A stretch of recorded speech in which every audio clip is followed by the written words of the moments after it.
AI is making GIS more powerful than ever. It helps you do things never before possible, like identify patterns at hyperspeed, make predictions more accurately, automate big data extraction, and so much more.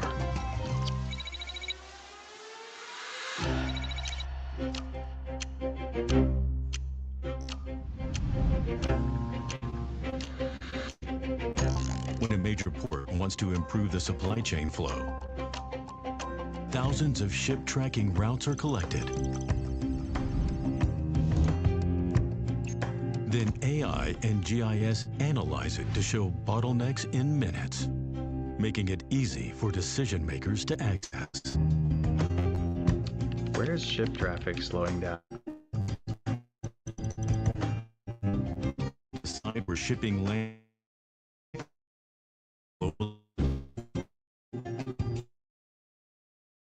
power lines using GIS analysts can apply pre-trained AI models to automate object detection while learning to recognize new patterns. Where's maintenance needed? To spot issues, so an organization can take action within hours.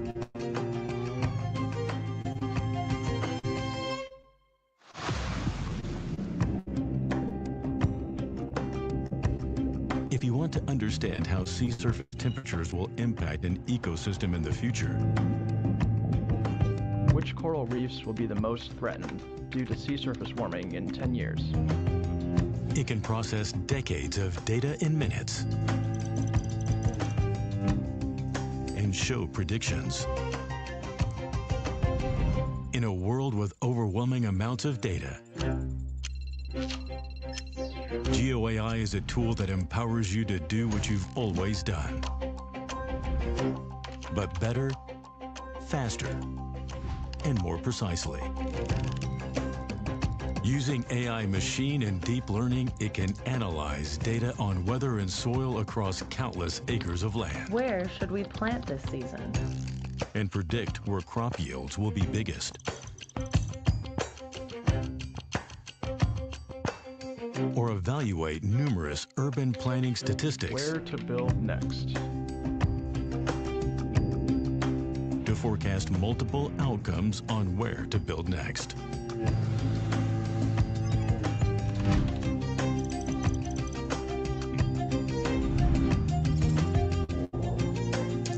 Now that you have the most advanced geospatial technology, the only question is, how are you going to use it?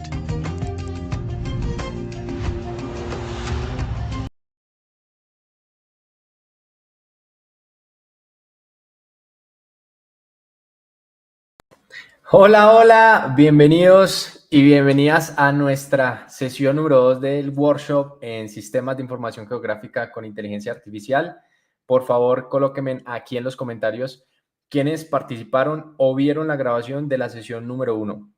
Esto es muy importante porque hoy vamos a entrar a entender cómo funciona el uso de inteligencia artificial generativa dentro de los SIG. Y para poder aplicarla profesionalmente, necesitamos tener claro los principios y las bases fundamentales de los SIG. Si tú te saltas este paso y te vas directamente a la aplicación de IA con herramientas espaciales, te aseguro que vas a cometer muchos errores. Y lo que quiero evitarte es esos momentos de frustración o pena al presentar informes o trabajos profesionales que no coinciden realmente con la realidad. Y por esa razón, hoy vamos a entrar a entender ese roadmap, ese paso a paso de cómo se puede implementar la inteligencia artificial de manera profesional, sin dejar a un lado el ser expertos en los temas, que esto es muy importante, ¿no? Todo el mundo te habla, tal vez, de IA. Ya has escuchado en todas partes y en redes sociales de que la inteligencia artificial está haciendo el trabajo por nosotros y prácticamente nos automatiza todos estos análisis. Pero si tú no eres consciente de esos fundamentos, de lo que tú estás haciendo, de cómo interpretas esos resultados, de cómo puedes verificar lo que te está entregando la IA, pues realmente no tiene sentido, ¿vale? ¿Por qué? Porque lo que buscamos es tomar decisiones y si tú te equivocas en ese proceso, puede afectar a muchas personas o a la biodiversidad o en tu trabajo, tu reputación como profesional. Entonces queda claro esto desde un principio antes de que empecemos a trabajar directamente con lo que es inteligencia artificial. Bien, en esta clase número 2 entenderemos ese paso a paso de cómo generar análisis espaciales con IA generativa de una forma muy rápida y acelerada, especialmente cuando buscamos ser más eficientes con nuestro trabajo profesional. Pero para poder implementarlo correctamente, debemos comprender cómo funciona la inteligencia artificial y cuáles son esas bases de los SIG que debemos tener en cuenta, ¿vale? A la hora de trabajar con todas estas herramientas. Y entre el uso de la GeoIA vamos a encontrar muchas aplicaciones y herramientas que debemos conocerlas, familiarizarnos y dependiendo del contexto en el que yo quiera aplicar los SIG, no, trabajaremos con estas herramientas. De hecho, el data science o el experto en datos que le da valor a esa información decidirá si implementamos métodos de machine learning, deep learning, IA o no, ¿vale? No siempre es necesario, pero sí nos ahorra muchísimo tiempo hoy en día trabajar de manera eficiente con estas tecnologías y algoritmos. Ahora, dentro de todo lo que es el ecosistema de inteligencia artificial, quiero que pienses no solamente en ChatGPT o Gemini, porque digamos que ahora mismo estamos viviendo un momento en el que prácticamente ahora las personas buscan todo por ChatGPT, ya no tanto por Google. Y estamos confiando 100% a ciegas muchas veces de esos resultados y ahí hay un problema muy grande, porque debemos entender, como les digo, esos pilares fundamentales de lo que estamos haciendo con la inteligencia artificial. Y dentro de todo lo que es el mundo de la IA, hablamos de algoritmos y herramientas que pueden ser utilizadas para resolver diferentes tipos de problemas. Tanto algoritmos de machine learning, para los que de pronto no se han familiarizado con este concepto, lo que busca el machine learning es entrenar estos algoritmos con fuentes de datos sin la necesidad de ser programados, como se hace en una programación tradicional. Y cuando nosotros trabajamos con Machine Learning, tenemos 3 grandes aplicaciones que también debemos considerar dependiendo de qué es lo que buscamos con nuestros datos. Tenemos las regresiones, que se usa mucho para predecir valores continuos, por ejemplo, para estimar la biomasa.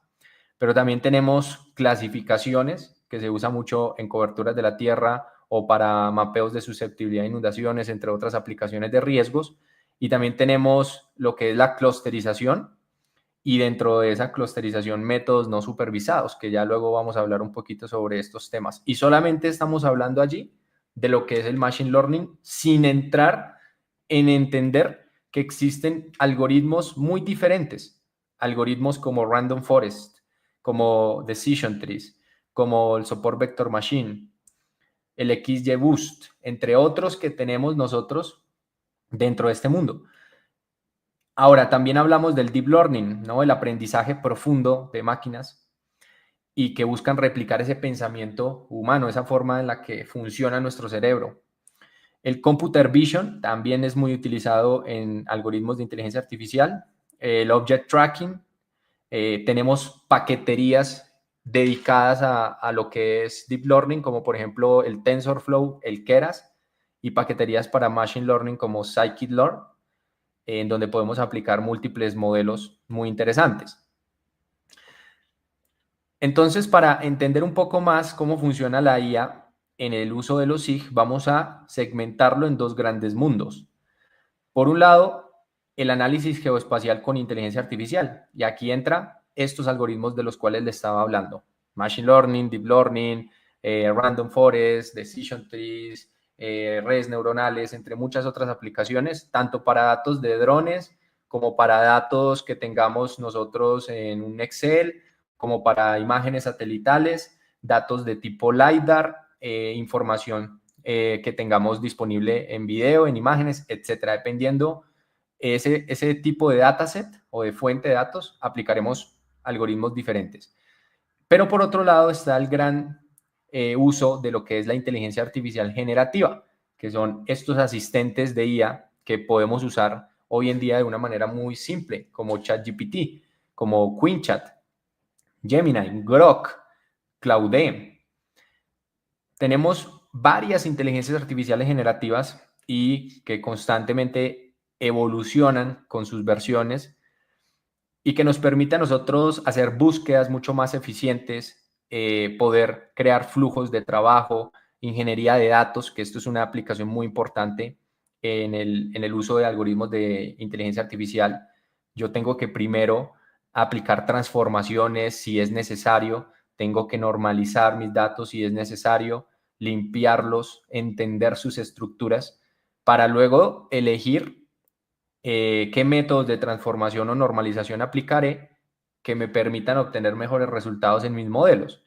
Entonces, aquí los asistentes de inteligencia artificial te van a ayudar en ese proceso a lograr esos resultados mucho más rápido.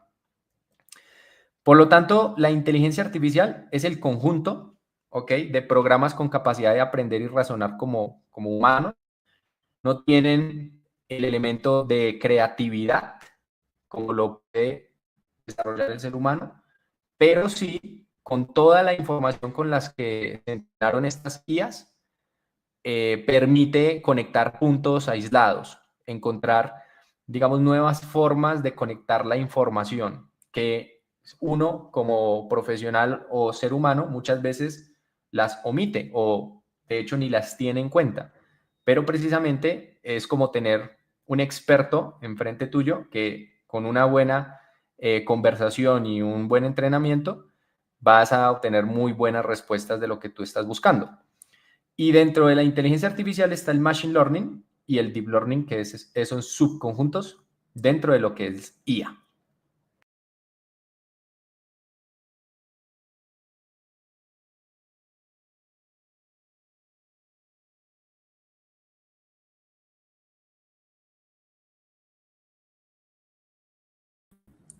Ahí estamos. Se cerró la ventana. Ahí todos ok conmigo en esta parte de la presentación. Ahí les estoy mostrando lo que es un uso práctico de inteligencia artificial en el mundo de los SIG, que de hecho surge hace poco y se le conoce como Google Alpha Earth. No sé si ya lo han escuchado, lo han explorado, pero nos muestra efectivamente cómo podemos nosotros, a través de la inteligencia artificial, ser mucho más precisos, en este caso, a la hora de mapear nuestro planeta.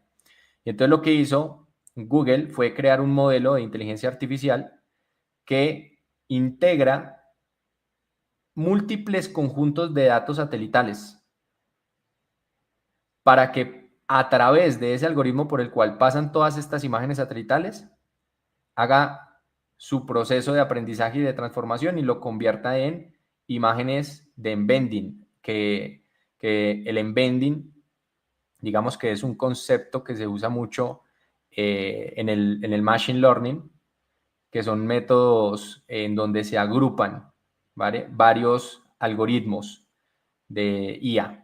Y el embedding nos entrega una codificación de estos datos, no en valores naturales como pueden venir en una imagen satelital, llámense reflectancia u otro tipo de dato, y nos permite a nosotros mapear nuestro planeta de una forma mucho más precisa, porque ya estamos trabajando con información no vectorial en formato shape, sino se les conocen como vectores, embeddings, que contienen esas relaciones entre los diferentes datos. Y aquí podemos ver que incluye tanto datos ópticos como datos de clima, como información LiDAR y también de radar. Entonces, este algoritmo lo que entrega es una serie de imágenes que permiten entender esos patrones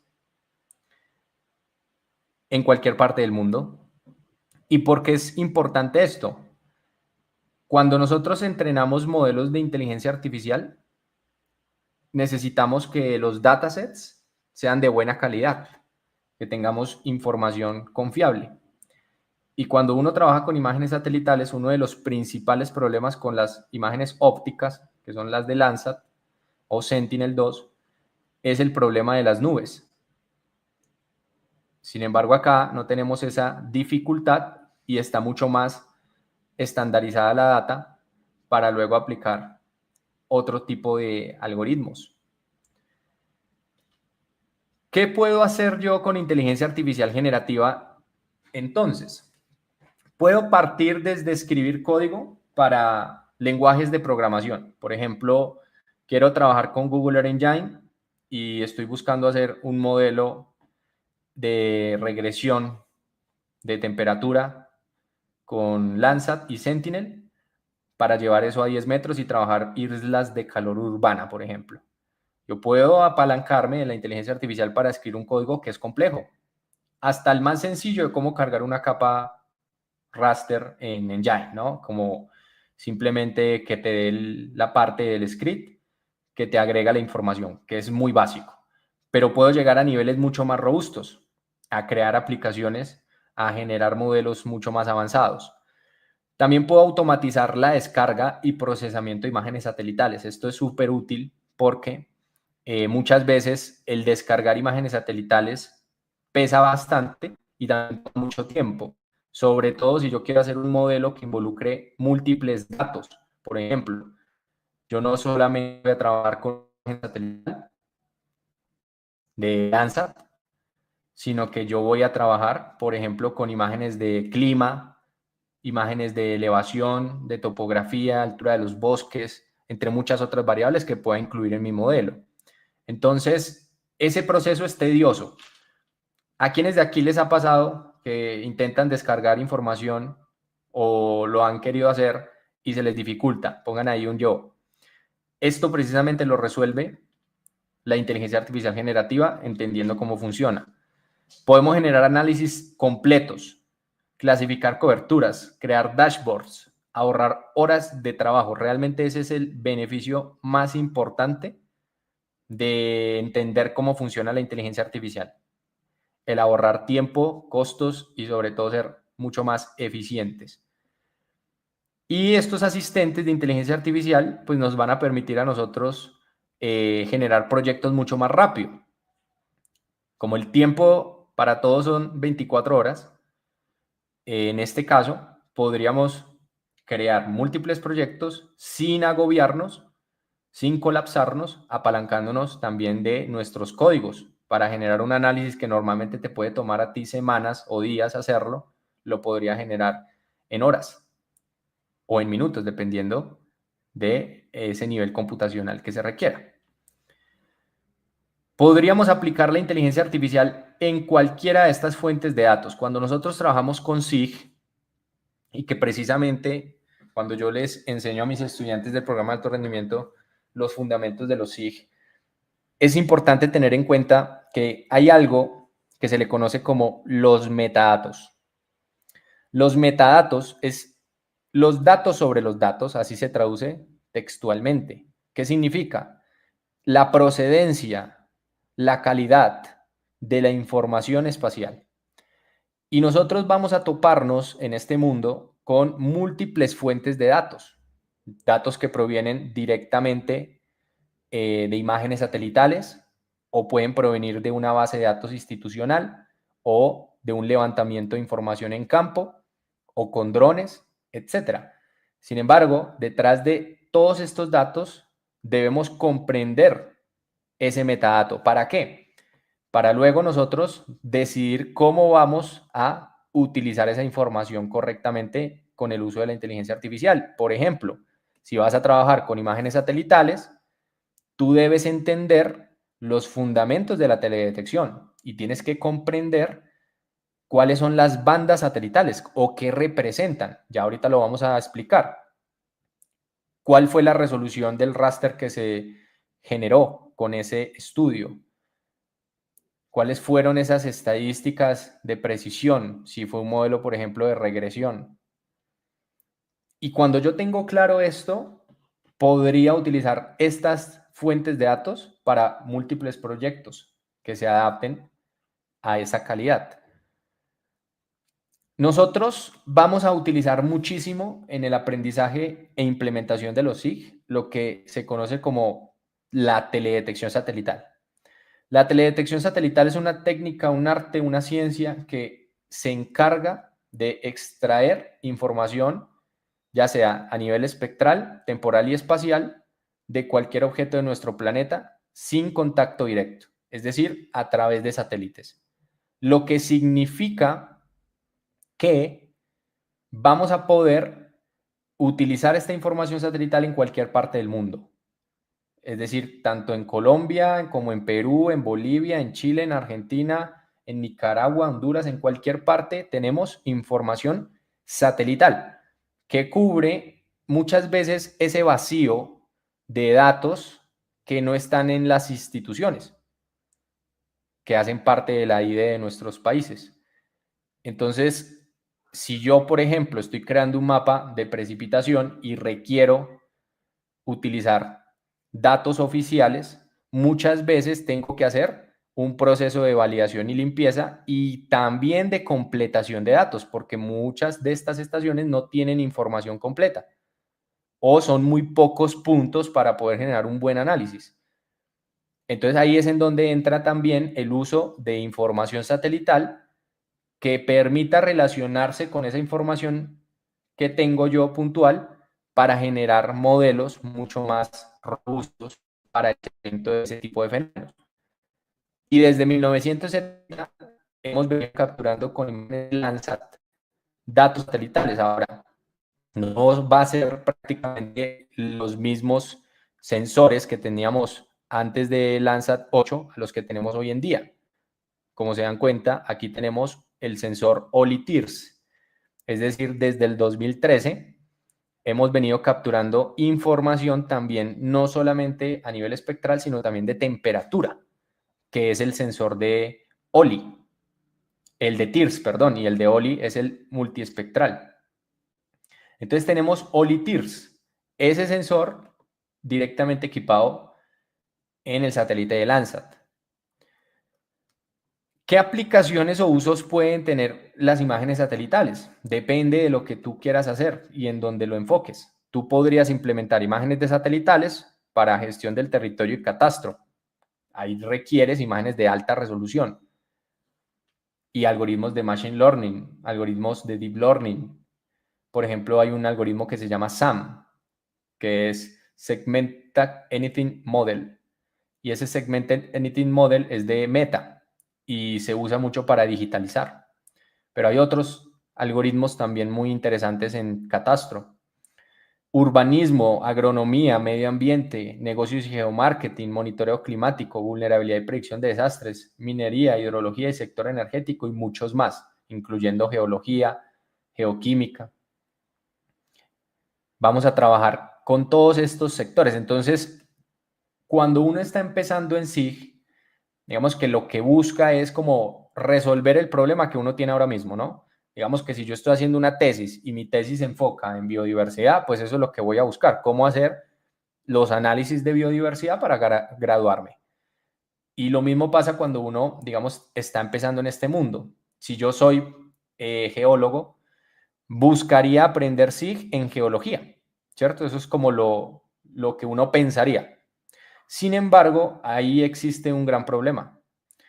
Y es que tú mismo te estás cerrando a todas las oportunidades que existen en el mundo de los GIS y que no solamente se enfocan en tu campo en específico.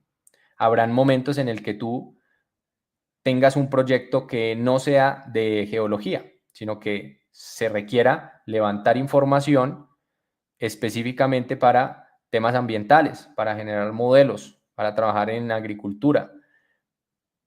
Y si tú entiendes que los SIG conectan estos diferentes componentes, vas a poder ampliar mucho más ese bagaje de conocimientos, entendiendo que vas a tener que aprender SIG aplicado en cada uno de estos sectores, y que esto es mucho mejor que enfocarse en uno solo, porque se complementan.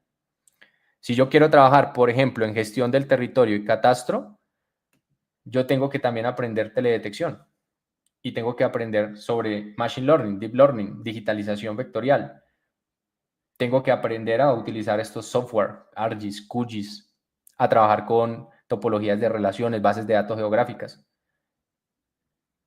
Entonces hay muchas aplicaciones que coinciden especialmente con los SIG. Y cuando hablamos de teledetección satelital, que es lo que vamos a ver hoy con inteligencia artificial, quiero que comprendas estos principios antes de ver cómo la IA nos ayuda a generar análisis en minutos. Pero para poder aplicar imágenes satelitales, debemos comprender que estas se alimentan especialmente y llevan sensores que miden la radiación electromagnética reflejada de nuestro planeta. Es decir, la energía que nuestro planeta recibe del Sol se le conoce como radiación electromagnética, y aquí lo están viendo en el esquema. Pero cuando se topa con diferentes coberturas, llámese árboles, plantas, cultivos, nieve, agua, etc., estas coberturas, de acuerdo a sus componentes, sus moléculas y demás, reflejan cierta cantidad de energía y otra la absorben. Por ejemplo, las plantas toman parte de esa energía para sus procesos de fotosíntesis. Sin embargo, otro tipo de rangos de energía se reflejan y eso es lo que mide estos sensores. Por esa razón, en estudios de biomasa se busca mucho tratar de comprender esa relación que existen en datos de biomasa y la información satelital para poder crear modelos espaciales. Precisamente existe un concepto muy importante que se conoce como el espectro electromagnético, que es este gráfico que ustedes están viendo acá. Es un sistema de clasificación de la energía. ¿Qué energía? La radiación electromagnética, la que recibimos del Sol. Y entonces, el espectro electromagnético nos dice que tenemos diferentes rangos, denominados acá infrarrojo, visible y microondas, que son los que más utilizamos en teledetección. Nosotros los seres humanos tenemos la capacidad de ver en el rango visible. Cuando tú ves la vegetación, normalmente la percibes en color verde, ¿sí? Porque es la luz que se refleja de la vegetación y como nosotros no podemos ver en infrarrojo, lo percibimos en color verde, porque el otro tipo de luz del visible lo absorbe fuertemente la vegetación. Y tenemos también el rango del infrarrojo. El infrarrojo, fíjense que va después del visible y este se usa mucho para estudios de vegetación. Y ahorita vamos a entender por qué. Y luego tenemos el rango del microondas, que es el que utilizan las imágenes de radar, que es otro tipo de teledetección que no se alimenta de la energía del Sol, sino que ellos emiten su propio flujo energético. Pero de esto vamos a hablar posteriormente para no mezclarnos. Entonces, en las imágenes ópticas, nosotros vamos a analizar lo que se conoce como las firmas espectrales de las coberturas. Hagan de cuenta como la huella dactilar del ser humano. Las firmas espectrales nos indican el comportamiento que tiene la luz cuando tiene contacto con esa cobertura. Y aquí nos está indicando en un gráfico con el eje Y, donde tenemos la reflectancia, que es la energía que se refleja, y en el eje X tenemos la longitud de onda, que es la forma acá, en unidades que se mide especialmente esa energía. Y aquí lo que estamos viendo es que la vegetación, que es esta línea en verde, tiene un comportamiento espectral muy particular. Por ejemplo, en el rango visible, que es esto que estamos acá señalando, el rango visible, fíjense que aquí tiene un pico de reflectancia en el verde. ¿Sí lo notan? Pongan ahí un sí en el chat. Y este pico de reflectancia es el que nosotros percibimos, porque las otras longitudes de onda las absorbe fuertemente, incluyendo la roja, para sus procesos de fotosíntesis. Pero luego, en el rango del infrarrojo, que es este, noten que la reflectancia de la vegetación es mucho mayor. Por esa razón, en estudios de biomasa o de bosques o temas de cultivos se usa la banda del infrarrojo. Por eso los drones multiespectrales tienen un costo adicional para poder llegar a esos niveles de precisión, para estimar la sanidad de un cultivo, para poder entender cómo a través de los SIG podríamos tomar decisiones en el manejo y gestión de estas áreas o en los bosques para relacionarlo con la biomasa. Entonces van evolucionando los satélites porque luego vamos a contar con información de mucho más nivel de profundización en estos aspectos, como por ejemplo el satélite de biomas, ¿no? Que salió hace poco, lo están probando, pero ya prontamente podemos tener imágenes de biomas y también de NISAR, que es otro proyecto de la NASA, pero de tipo radar, que ya luego hablaremos de eso. Entonces, las longitudes de onda más largas, como las verdes y las rojas, y la radiación infrarroja cercana son mucho más absorbidas, por ejemplo, por el agua, que las longitudes de onda cortas como las azules. Por esa razón, nosotros percibimos el agua normalmente en tonalidad azul cuando lo vemos en una imagen satelital. Esto es lo que se refleja en el color verdadero. Y si hay vegetación, pues lo estamos viendo también en esa tonalidad verde. Y en las plantas ocurre lo mismo. Se trata del comportamiento de la luz con respecto a esa cobertura. Esto es lo que miden esos satélites. Y los satélites ópticos, principalmente, tienen 3 características técnicas que hay que tener muy en cuenta. La primera característica técnica se conoce como la resolución espectral de un satélite. Cuando tú vas a trabajar con imágenes satelitales, lo primero que tú te tienes que preguntar es cuál es esa relación que busco tener entre mi proyecto y la información satelital. Y con estas 3 preguntas técnicas, ¿cuál es su resolución espectral, resolución espacial y resolución temporal? Yo puedo responderlo. Por ejemplo, si yo estoy trabajando con temas relacionados a vegetación o calidad del agua o temas relacionados, por ejemplo, con el estudio de cultivos, yo buscaría satélites que me den información multiespectral. ¿Por qué se les conoce de esta manera? Porque tienen múltiples bandas.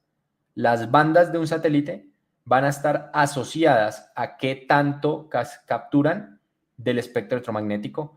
Entonces, acuérdense que el espectro electromagnético tiene el sistema de clasificación, rango visible, el infrarrojo térmico y el radar, y muchos más, ¿no? Pero estos son los que usamos nosotros.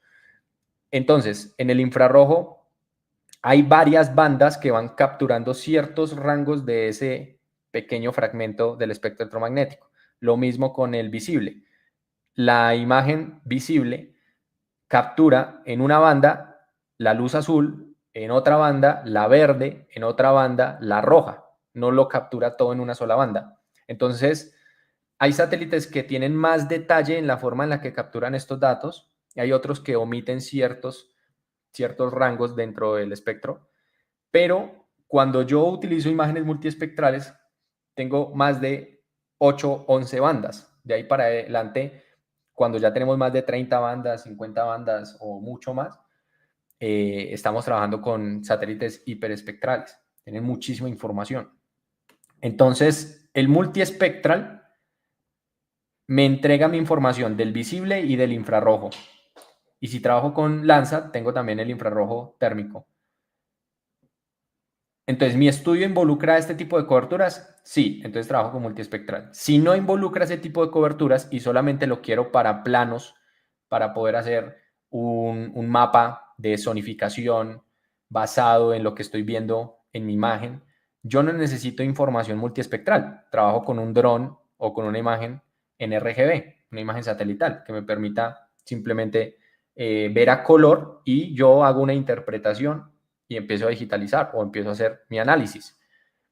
Pero si yo ya busco, por ejemplo, trabajar con minerales, como su complejidad es mucho mayor que trabajar directamente con coberturas como por ejemplo agua, vegetación, suelos, sino que aquí ya estamos trabajando con componentes de cada uno de esos minerales, necesito información hiperespectral, muchas bandas para poder entender ese comportamiento de los diferentes minerales, para luego poder identificarlos a través de exploración. Pero digamos que esto es lo primero que yo me tengo que preguntar, ¿no? Mi proyecto, ¿con qué tipo de cobertura se relaciona? Y con base en eso busco un satélite. La segunda pregunta que me hago es, ¿cuál va a ser la escala en la que voy a trabajar mi proyecto?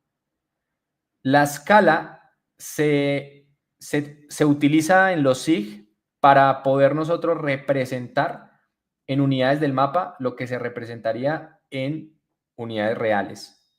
Por ejemplo, yo puedo representar 1 centímetro en un mapa, puede representar, dependiendo de la escala, 10.000 centímetros en la realidad. Eso es lo que significa 1/50.000. Entonces, una unidad del mapa representa 50.000 unidades en la realidad.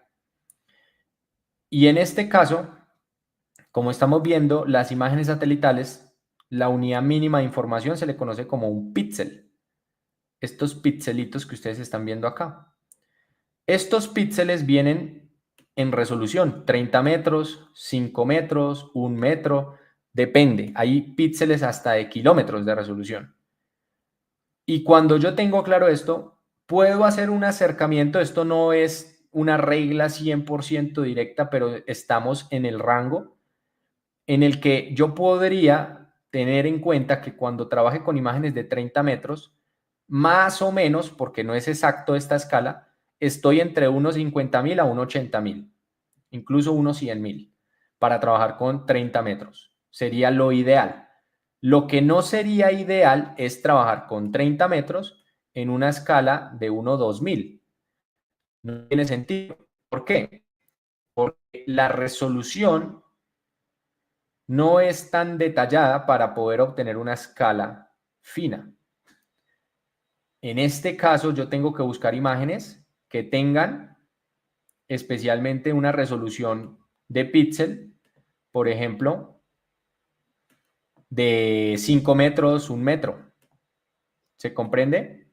Entonces, lo que yo busco es preguntarme qué nivel de detalle se requiere en mi proyecto. ¿Lo quiero hacer a 30 metros? ¿Quiero trabajar en un proyecto a 10 metros? ¿Quiero trabajar en kilómetros si es para todo un país? ¿O quiero llevar el análisis de país a 30 metros? También es posible, solo que va a requerir más nivel de procesamiento y de análisis, porque es mucha más información detallada para una zona extensa. ¿Se comprende? Entonces, la resolución espacial me va a definir la escala en la que yo voy a trabajar mi proyecto. Y luego me pregunto, ¿qué es lo que yo quiero hacer? ¿Cuál va a ser esa resolución temporal? ¿Cada cuánto necesito tener una observación de ese punto? Si yo estoy trabajando, ejemplo, en temas de rotación de cultivos, podría yo tener imágenes semanales, que es lo máximo que me permite satélites gratuitos como Sentinel o Landsat. ¿Con un análisis semanal podría cumplir con mi objetivo? ¿Sí o no? Me pregunto eso. Si me dice que sí, procedo. Si me dice que no, entonces busco otra alternativa, imágenes comerciales o drones. Lo mismo pasa con estimación, por ejemplo, de biomasa, que es un tema muy interesante que llama mucho la atención.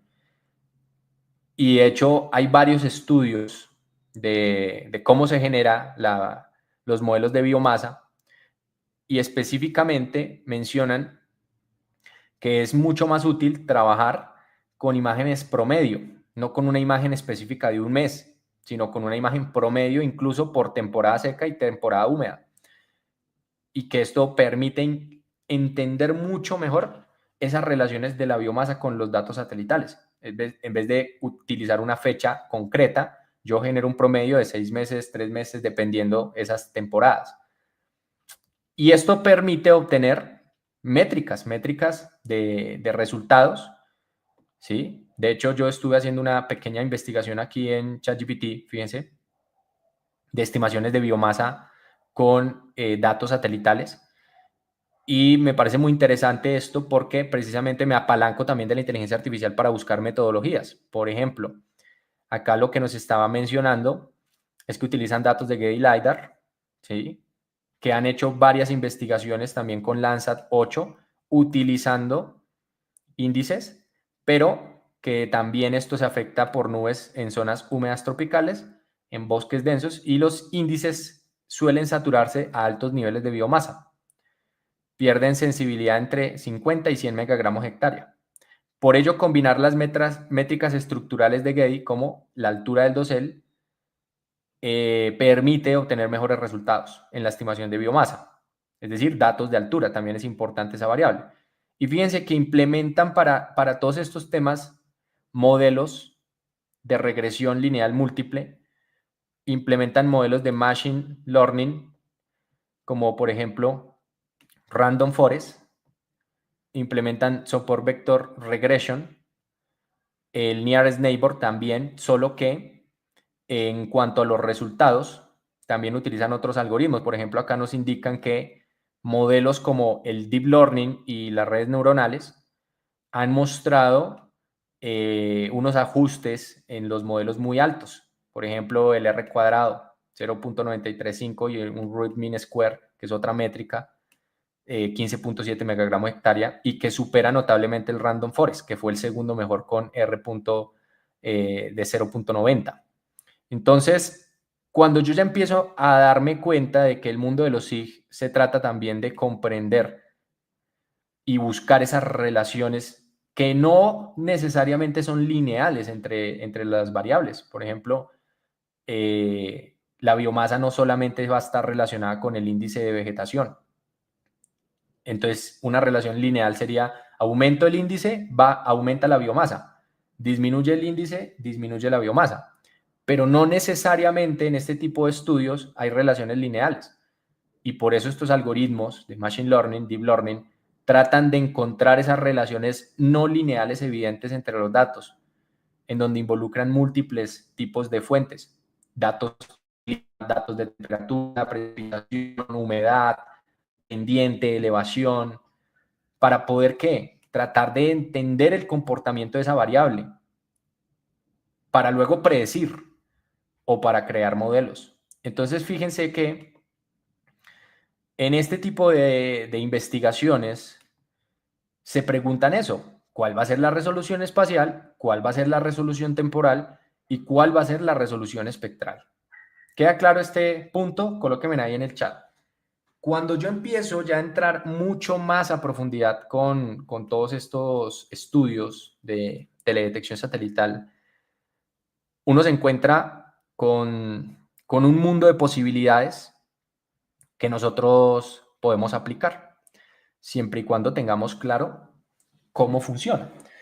Y entonces, en esta clase, en el segundo bloque que vamos a ver solo inteligencia artificial, primero quiero cubrir como los aspectos importantes a nivel fundamental. Nosotros tenemos múltiples tipos de datos raster, ¿ok? Ayer hablábamos de que el raster es un formato orientado a imágenes, en donde su unidad mínima de información es un píxel. Y como la unidad mínima de información de un raster es un píxel, ese píxel tiene un valor, y ese valor va a estar asociado al tipo de variable que va a representar, ¿cierto? Hasta aquí vamos claros todos, ¿cierto? Lo que significa que cuando yo quiero hacer este tipo de análisis, ¿ok? Yo requiero comprender estos fundamentos de los raster. Y entonces, por acá, quiero mostrarte un poco cómo funciona el formato raster, para que lo tengas mucho más presente. Entonces, en el formato raster vamos a encontrarnos con tres tipos. El formato raster monobanda, que es un formato que contiene una sola banda, es decir, una variable. Ejemplo de este tipo de formatos: si tenemos un satélite que nos dé la precipitación. Es decir, solo tenemos una banda que representa la precipitación. Pero hay otros raster multibanda, como los de Landsat o Sentinel, que tienen múltiples bandas, como su nombre lo indica. Cada banda va a tomar un valor asociado a lo que mide. En este caso, las bandas van a representar información de reflectancia. que es lo que capturan estos sensores ópticos. En el satélite monobanda va a capturar información de precipitación. Y tenemos raster multidimensionales, que son rasters que involucran también la dimensión del tiempo.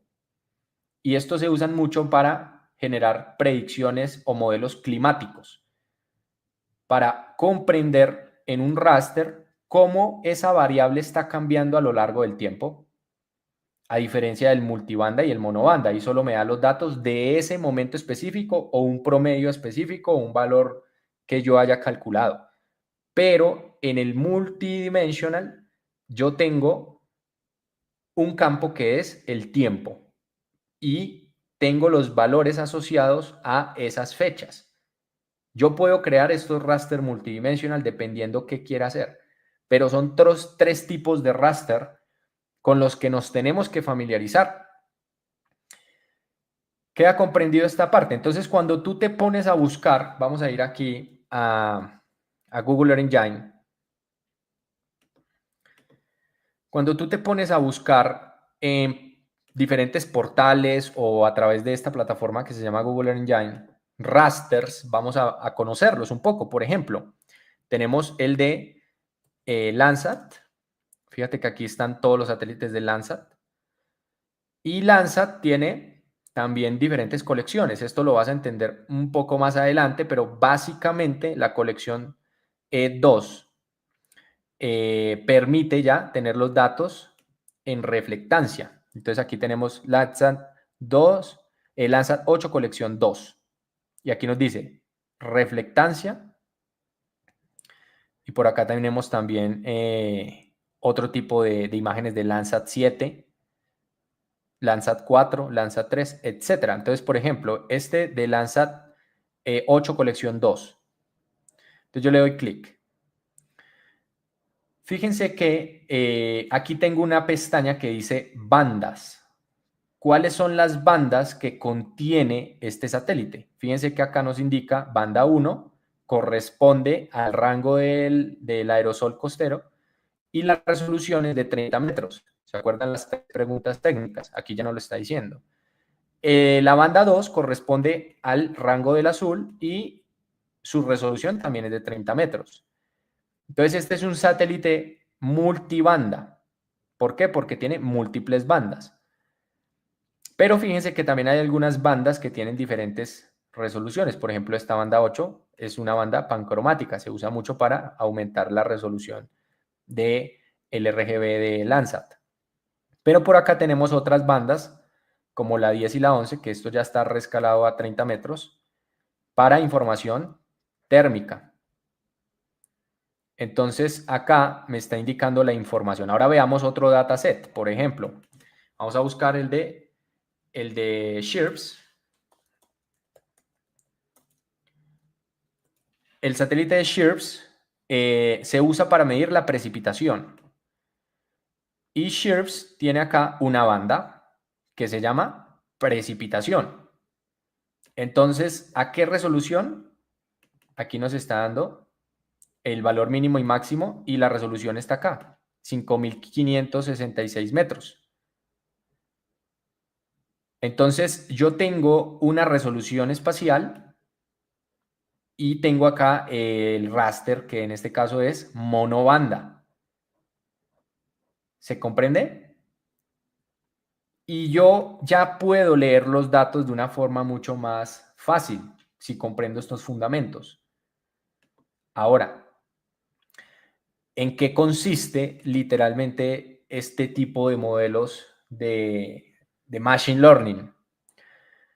Lo que nosotros normalmente hacemos cuando generamos este tipo de modelos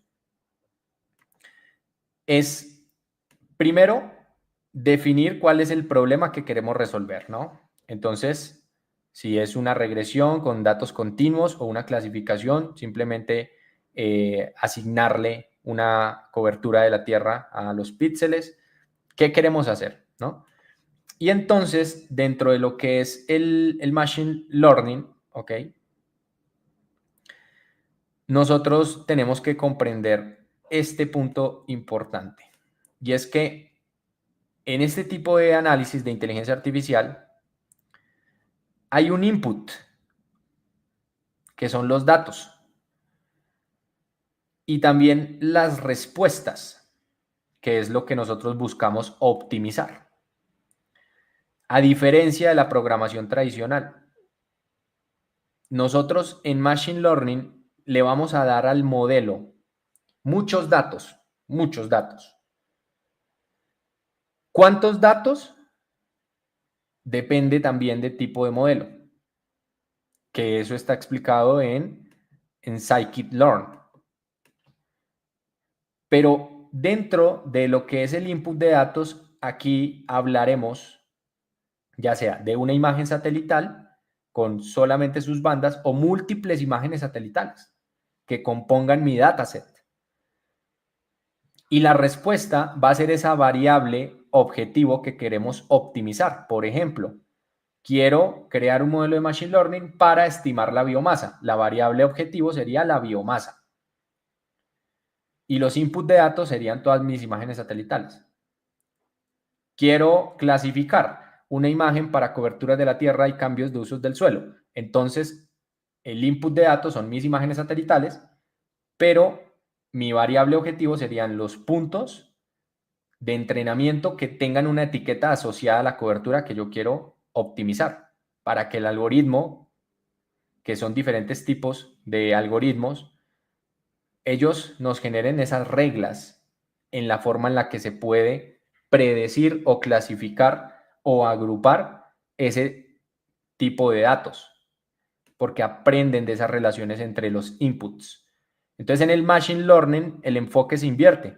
Proporcionamos datos y las respuestas esperadas y el algoritmo aprende las reglas por sí mismo, permitiendo adaptarse y mejorar conforme reciba más información. ¿Comprendido esta diferencia? Entonces, cuando ya nosotros queremos trabajar con este tipo de datasets, para construirlos y poder integrarlos en un modelo, en este caso de inteligencia artificial, tenemos que preparar la información. ¿Cómo se prepara? Generalmente, a ver, te voy a dibujar acá en pantalla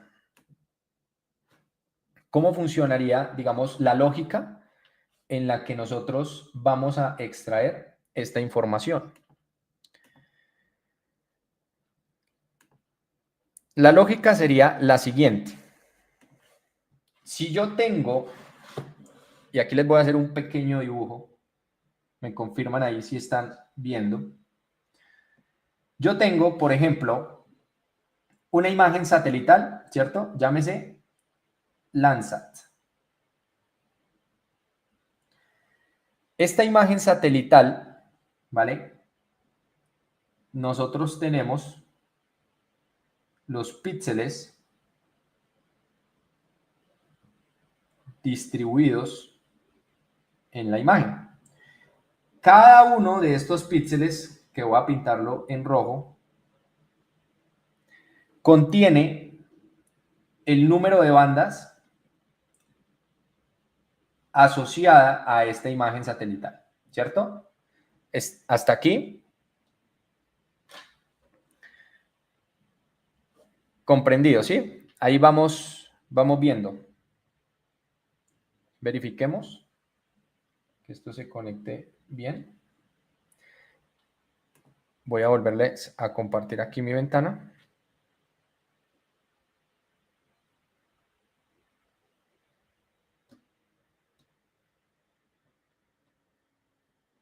Ahí parece que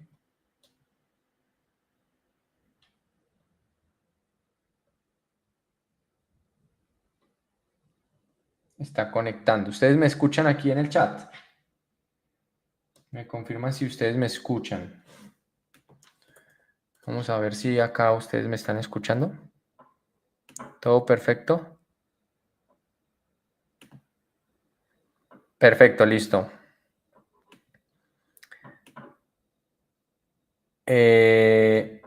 Entonces, vuelvo aquí a ver si ya me comparte la ventana.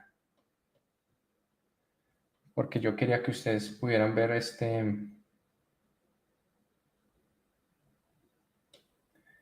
este dibujito, pero bueno, parece que está como fallando ahí la conexión del internet. Pero bueno, entonces vamos aquí a explicarlo de una manera mucho más práctica con esta parte, que quería hacerles como los...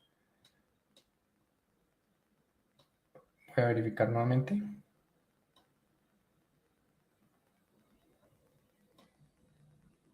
Ahí ya quedó. Listo, es que estaba mal como el internet. Ahí están viendo mi ventana. Ahí. Entonces, continuamos aquí con el dibujo. Lo que estamos viendo acá es que Landsat tiene un número de bandas X, pero yo tengo, en este caso, esta sería la variable, ¿ok? Esta sería una variable exploratoria. Y así puedo tener muchas variables exploratorias, llámese el Landsat, puedo tener el satélite de Shears, que tiene un solo valor, puedo tener el satélite, por ejemplo, de altura de los bosques, ¿sí? Altura de los bosques, puedo tener datos de clima, de temperatura también, estos son de precipitación, y este serían nuestros rasters. Ahora, hay que llevar todos los rasters a la misma resolución espacial. Es decir, 30 metros. Si yo trabajo con 30 metros, que es la escala en la que yo ya estoy definiendo mi proyecto, entonces hay técnicas para poder llevar esta información de shears, de altura, de temperatura, a 30 metros, que es la resolución nativa de Landsat. Ahora, cuando yo ya tengo todo a 30 metros, tengo una variable que es la variable a estimar o que quiero predecir. En este caso puede ser AGB biomasa aérea, above ground biomass, o puede ser, por ejemplo, temperatura, pero de Landsat, una variable que en este caso puede ser de 30 metros, no la temperatura que podemos sacar de otro satélite como el TerraClimate. Diferente, esta es la altura de la temperatura del suelo. Entonces, ¿qué ocurre? Yo tengo esta variable a estimar, ¿cierto? Ahí vamos bien. Esta variable a estimar no va a estar en todos los píxeles, no va a estar en todos los píxeles. Entonces, imaginémonos, les voy a poner un color verde para la variable a estimar. Y entonces yo digo, encontré, por ejemplo, acá, tengo miles de píxeles, ¿no? Aquí se ven algunos poquitos, pero son miles. Tengo puntos por acá. Tengo puntos, entonces que aquí se corrió esto. Tengo puntos por acá, tengo puntos por acá, ¿sí? Tengo puntos por acá. Vamos a pintar esto de verde. Tengo puntos por acá, por acá, por acá. Y digamos que en total el número de puntos que yo tengo, digamos, son unos 500 a 1000 puntos. De estos 500 a 1000 puntos que caen sobre estos datos, hagan de cuenta que esos 500 a 1000 puntos ya tienen el valor de la biomasa. Es decir, el valor es conocido, que es cuando trabajamos con el Machine Learning. La variable objetivo yo ya la conozco desde entrada. Yo ya sé que esto es un valor de biomasa. ¿Cuánto? Lo que diga el valor del dato. Puede ser 20 megagramos hectárea, 30 megagramos hectárea o 10 grados centígrados, etc. Es un valor conocido, en este caso en modelos de regresión, que son datos numéricos continuos. Si fuese el modelo de clasificación, entonces estos puntos no tendrían un valor numérico, sino que sería, este punto para mí es agua, este otro punto para mí puede ser suelo y este otro punto para mí puede ser bosques. Entonces, la variable ya no va a ser numérica, sino que es una categoría, una clase, porque los modelos de Machine Learning pueden ser tanto para clasificación como para regresión cuando son datos numéricos. ¿Se comprende? Entonces, ¿qué ocurre? Lo que nosotros vamos a hacer es que para preparar nuestra tabla o para preparar la información para un modelo, lo que requerimos es que estos puntos, voy a borrar ya esto, estos puntos de acá, me creen una tabla en donde tengo acá AGB, que es el valor conocido, pongámosle 20, 30, 50, un ejemplo, y sobre esos puntos extraen los valores numéricos de los datos satelitales. Y entonces aquí tenemos temperatura, aquí tenemos la banda 2, por aquí tenemos la banda 3, por aquí tenemos el NDVI, etcétera. Todas las bandas o índices que yo quiera incluir en mi modelo. Y entonces lo que vamos a tener acá es datos, ¿vale? Digamos que menos 0.2, puede haber menos 0.4, por acá puede haber 1, etcétera. Entonces son valores numéricos entre estos datos de acá. Y entonces lo que se hace es que yo trato, a partir de esos algoritmos de Machine Learning, encontrar qué relación lineal o no lineal existe entre esta variable objetivo que buscamos predecir con respecto a todos estos datos exploratorios. Entonces, los datos conocidos resultan ya sea de información satelital que nos dé esa información o de levantamiento en campo, cualquiera de las dos. Pero todas estas variables entran en el modelo. Ahora, cuando estas variables entran en el modelo, ¿sí? Es decir, son muestras, exactamente. Cuando todas esas variables entran en el modelo, ocurre algo importante. Y es que el primer paso es lo que se conoce como la ingeniería de datos. La ingeniería de datos, que de hecho lo voy a colocar acá en verde. La ingeniería de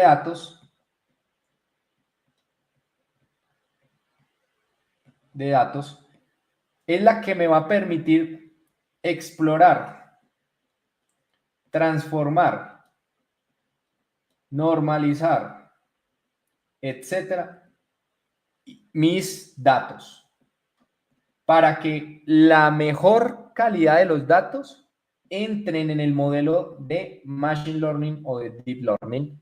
¿Se comprende? Y entonces fíjense que trabajar SIG no es solamente visualizar puntos en un mapa, es entender de data science, es entender de modelamiento, es comprender sobre sistemas de referencia, es comprender manipulación de imágenes satelitales, es poder aplicar inteligencia artificial o no, dependiendo del tipo de contexto. Por ejemplo, los que se dedican a estudios de la biodiversidad, las bases de los modelos de nicho ecológico es el Machine Learning, solamente que se corren a través de estas plataformas, interfaces y algoritmos como el de Maxent. Pero el Machine Learning es la base fundamental de este tipo de aplicaciones. Ahora, ¿cómo extraigo esa información? ¿Cómo yo puedo generarla? Y entonces aquí viene algo importante, que es el uso de la inteligencia artificial. Por ejemplo, fíjense, este es un código que les voy a mostrar aquí en pantalla. Y ya ahorita vemos cómo se trabaja todo este análisis. Pero este es un código que me optimiza parte de la generación de esa tabla, que lo construí con inteligencia artificial. Por ejemplo, este código lo que hace es que, fíjense, yo tengo una zona de estudio. ¿Por qué lo trabajo en Google Earth Engine? Porque cuando ustedes ya lleguen a ese punto, todo esto es más eficiente con Engine, ¿no? No me voy a poner a descargar capa por cada una de las plataformas, sino que yo todo lo automatizo en un solo lugar. Entonces, Google Earth Engine, yo elegí este polígono, digamos que quiero cambiarlo, entonces defino la variable del polígono porque quiero estimar la biomasa, por ejemplo, en esta zona. Y entonces yo le pedí, mire, usted va a cargarme los datos de Getty LiDAR, que son datos satelitales y me los va a filtrar por calidad. Usted me va a cargar también todos los índices posibles asociados a Landsat para luego relacionarlos con la biomasa. Pero también usted me va a cargar la altura de la vegetación, otra variable que puede estar relacionada con la biomasa. Pero además usted también me va a crear una máscara de bosque. Además también me va a generar una capa de elevación, una capa de clima y una de temperatura. Y todo esto me lo va a unir en una sola imagen a 30 metros de resolución y me va a exportar una tabla donde solamente hay datos de Getty, es decir, donde tengo los puntos conocidos. Y entonces yo corro esto, le pongo aquí Roy, corro esto y ya ahorita vamos a verlo cómo creamos prompts. Y lo que hace este código es que, miren, me genera la imagen recortada la zona, me muestra los datos de Getty, que son todos estos puntos de trayectoria, fíjense, son las muestras conocidas. Estas muestras conocidas tienen valores de biomasa y no son continuas en todo el espacio, sino son puntos que colecta el satélite. Y para hacer luego un mapa de biomasa, yo tengo que, en este caso, entrenar mi modelo con estos puntos. Ahora, también me carga los datos de altura del bosque. Fíjense, por ejemplo, acá, esta zona de cuerpo de agua pues no tiene altura, por eso aparece ahí en blanco. Pero el bosque sí tiene altura, entonces tengo datos satelitales conocidos y todas estas capas de elevación, de temperatura, de información espectral. ¿Por qué? Porque lo que yo quiero es que me exporte una tabla. Esa tabla que me va a exportar con este código, ¿ok? Se ve de la siguiente manera. Cuando yo exporto esa tabla, lo veo de esta manera. Un dataset en donde tengo cada una de las bandas, fíjense, y al final también tengo la biomasa. Esto es lo que necesita el modelo de Machine Learning para aplicar la transformación, normalización, dependiendo si lo necesita o no. Y luego el algoritmo. Con estos datos es que se crea ese modelo. Se comprende lo que les estaba explicando ahorita en la tablet y ahora lo vemos acá en cómo se vería prácticamente estos datasets. Pero ¿de dónde salen esos datasets? De los píxeles. Los raster tienen información, por eso se conocen como matrices de datos. ¿Ya? Esa matriz de datos me permite a mí que extraer de esas zonas conocidas donde tengo el valor de biomasa la información y luego construir esto, ¿vale? Cuando yo tengo esta información y comprendo cómo funciona, y que ya ahorita vamos a ir al paso a paso de cómo integramos la inteligencia artificial en este tipo de análisis, yo puedo generar modelos como este. Por ejemplo, este es de una sola relación. Este es un modelo, ¿vale? Para temperatura, por ejemplo. Fíjense. En este modelo, lo que voy a buscar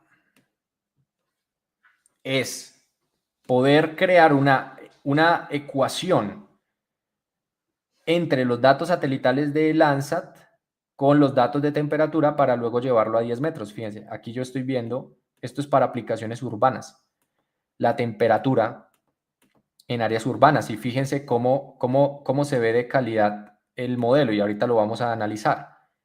Miren que las zonas azules es de menor temperatura, evidentemente, en donde tenemos vegetación. Y las zonas de áreas urbanas, que es asfalto y otro tipo de materiales, noten cómo la temperatura aumenta. Y fíjense acá, en esta zona, que hay vegetación, la temperatura es menor, en este bosque. Y estos modelos arrojan siempre las relaciones que existen. Esa es una relación, por ejemplo, lineal entre la temperatura y el índice satelital. Todos estos son datos entre el NDVI y el de temperatura. Aquí tenemos entre otro índice. Y aquí luego podemos ver la temperatura observada, versus la temperatura que hemos predecido. Fíjense la relación tan interesante que tenemos acá de todos estos puntos en esta línea de regresión, que es básicamente las métricas de mi modelo. Y aquí yo tengo las métricas también que me ayudan a evaluarlo. ¿Sí? Ahí está. Entonces, ¿en qué consiste este principio? ¿A quiénes de aquí les gustaría aprender cómo funcionan este tipo de algoritmos? Porque yo se los muestro porque los quiero proyectar a lo que ustedes van a aprender, ¿sí? Y que lo básico lo van a dominar, ¿sí? Eso se aprende mucho más rápido. Pero este es el punto en el que ya empezamos a hablar de ciencia de datos y qué podemos hacer con los SIG. Y así tenemos modelos para lo que nos interese poder predecir y poder generar. Entonces, ¿cómo funciona todo este tema de la inteligencia artificial? Especialmente la parte generativa, que es lo que nos va a ayudar a construir algunos scripts.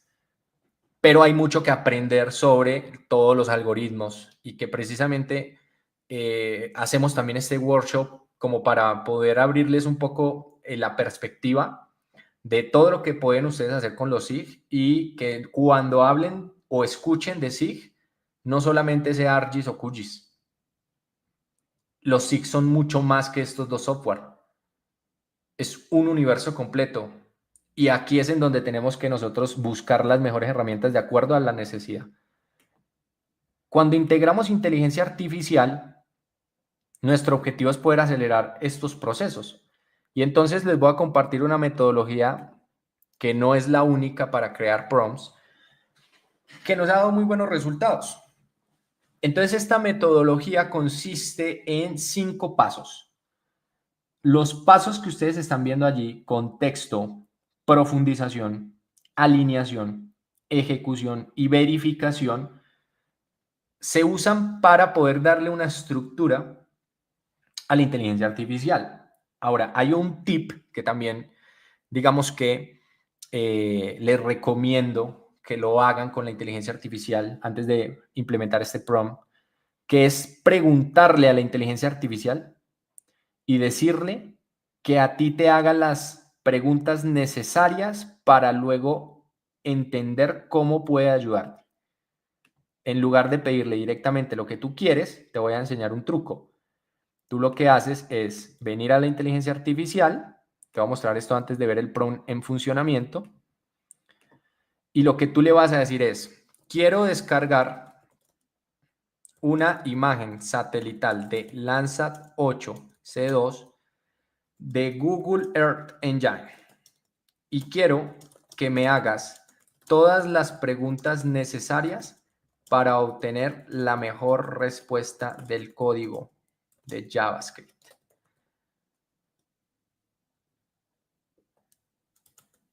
Y le doy esta explicación acá a la IA. Entonces, lo que vamos a hacer es que utilizamos la inteligencia artificial a nuestro favor, porque empezamos a darle información que ella necesita para ayudarnos mejor. Por ejemplo, me dice, responde en bloque y yo te devuelvo el código final. Área de interés. ¿Cómo defines tu zona? ¿Dibujaré un polígono, coordenadas o un asset? Yo dibujaré un polígono. Pregunta número 2. Ventana temporal. ¿Quieres un mosaico mediana en ese rango o una única escena con menor nubosidad? Miren lo que me está preguntando. Quiero una imagen promedio del 2024. Tipo de productos. ¿Prefieres reflectancia o TOA? Quiero en reflectancia y generar NDVI, NDWI, EVI y RGB infrarrojo. Nubes. Método de máscara. 20% de nubosidad y aplica el filtro de máscara recomendado. Composición y preprocesamiento. Aquí me está indicando todo. Aplicar rescalamiento, detectar errores, solamente hasta ahí. Solamente con esto. Y agrégalo al mapa, por ejemplo. Entonces, fíjense que como a través de esta conversación yo le doy información que no se me hubiera ocurrido al principio, a menos que ya lo tengo claro. ¿Comprendido? Colóqueme ahí en el chat. Entonces, tú le vas a decir a la inteligencia artificial que te haga las preguntas que más requiera, que no se limite, para comprender mejor tu situación y que te dé una mejor respuesta. ¿Vale? ¿Cómo vamos hasta acá? Ese es el primer tip que les comparto hoy. Ahora vamos a ver cómo funciona todo el tema del prompt. Sin embargo, noten que pues aquí está generando un código, ¿no? Vamos a esperar a que termine y ya luego podemos verlo en práctica. El tema de generación de prompts, ¿ok? Es muy interesante, es otro universo. Hay muchas cosas que hay que tener en cuenta, hasta incluso en los hiperparámetros de la IA y demás. Pero consiste en esos 5 pasos, ¿no? Aquí estamos esperando que termine. Mientras tanto, vamos a ver el prompt. Entonces, en el prompt, yo le tengo que dar estos 5 puntos. Y vamos a hacer un ejemplo en estudios de la deforestación, por ejemplo, en la Amazonía brasileña. Y quiero trabajar con imágenes de SAR, imágenes radar, que son imágenes que no se afectan por la nubosidad. Entonces, yo quiero trabajar específicamente esto, ¿vale? Yo quiero trabajar esta información ya directamente dentro de lo que es el Google Earth Engine, ¿no? En el Google Earth Engine, yo ya lo que tengo que hacer simplemente es poder entregarle el código, ¿vale? El código final, ¿no? Entonces ya vamos a ver cómo funciona. Por ejemplo, lo que vamos a hacer es que yo le voy a decir, listo, ¿cuál es el contexto? Quiero realizar un análisis multitemporal, ¿ok? Quiero realizar este análisis multitemporal y quiero que utilices imágenes de radar de Sentinel-1 en Google Earth Engine. Mi área de estudio es esta, con unas coordenadas específicas, y mi objetivo, que es la profundización, es realizar un análisis multitemporal calculando promedios anuales de las bandas. En este caso, las bandas de un radar no es la banda 1, banda 2, banda 3, sino que es polarizaciones. ¿Vale? Y entonces acá la idea es visualizar los resultados de las bandas correspondientes a los años 2016, 17 y 18. ¿Se comprende esta parte? Colóquenme ahí en el chat. ¿Sí? Listo. Ahora, luego viene el alineamiento y la ejecución. En el alineamiento, yo tengo que decirle cómo él va a estructurar el análisis, cómo lo va a hacer. Entonces, por ejemplo, le digo, mire, usted lo que tiene que hacer es coger la banda roja, en el canal rojo, poner el promedio de 2016. En la banda verde va a poner el promedio del 2017 y en la banda azul va a poner el promedio del 2018. ¿Sí? Entonces, estos promedios que va a poner en cada uno de los canales me va a permitir a mí tener que una imagen, ¿ok? RGB, a color, ¿cierto? Voy a tener una imagen a color. Como yo voy a tener una imagen a color, pues me va a permitir, de alguna manera, poder, ¿qué? Poder visualizar esta información y hacerle una interpretación. ¿Listo? Le vamos a hacer una interpretación directamente a este mapa. Y luego yo puedo darle la ejecución, que es el paso a paso de cómo va ejecutando. Primero cargue la colección, luego calcule el promedio, visualice los resultados y exporte la imagen. Ese sería el prompt. Ustedes tienen en el Drive el prompt para que lo puedan hacer. Ahora, vengamos acá a lo que nos generó ahorita la IA, copiemos esto y vamos a ir acá a Google Earth Engine. Entonces voy a pegar el resultado de las preguntas que ella me hizo, ¿no? Es este. Entonces fíjense, 20% de nubosidad, aquí me lo escalo a reflectancia Y pues bueno, vamos a tomar una zona, ¿no? Vamos a tomar una zona. Entonces me dice que la tengo que dibujar. Voy a quitar esto y voy a dibujar una zona. Entonces, por ejemplo, yo quiero hacer el análisis en esta zona, por ejemplo, acá. Entonces dibujo, acá está esta área, le pongo ROI, como yo le dije que se iba a llamar, vamos a darle Run, y fíjense que ahí está mi imagen. Entonces, a partir de las preguntas que le hicimos a la IA, fíjense que me generó lo que le pedí. El NDVI medio, el NDWI, el EVI, el Lanza 8 para el 2024 y el ROI, ¿no? Es mi zona. Si ven cómo recortamos esta información satelital, pero para nuestra zona de interés, con inteligencia artificial. Ahí no construimos un prompt, pero el hecho de que la IA supiera exactamente lo que yo estoy buscando me va a ayudar mucho más en las respuestas. Ahora veamos el prompt número 2. Entonces vengamos acá y voy a copiar esto. Vamos a copiar el contexto y lo vamos a pegar acá. Luego vamos a copiar la profundización. Lo vamos a pegar aquí. Luego vamos a copiar el alineamiento. Voy a pegar acá. Y luego voy a copiar la ejecución. Y lo voy a pegar aquí. Te lo voy a dar Enter. ¿Listo? Entonces lo que estamos haciendo ahora es darle un prompt mucho más estructurado. ¿Por qué? Porque hay niveles. Entonces lo que acabamos de ver ahorita fue el nivel, digamos, básico de IA generativa. Ella me hace preguntas, yo le respondo, entiende más mi contexto, me genera un mejor resultado. Pero luego hay un nivel en el que yo ya tengo que darle instrucciones muy claras de lo que necesito hacer y cómo debería hacerlo, y ya luego puedo iterar, que iterar significa poder probar varias veces. Pero esto ya es una estructura para un análisis en particular, que es mapeo de la deforestación. Por eso se requiere un prompt mucho más largo. Y entonces empieza, digamos que acá, a trabajar la inteligencia artificial para que nos dé un código en JavaScript, que es para Google Earth Engine. Entonces, fíjense lo que les estoy mencionando, ¿no?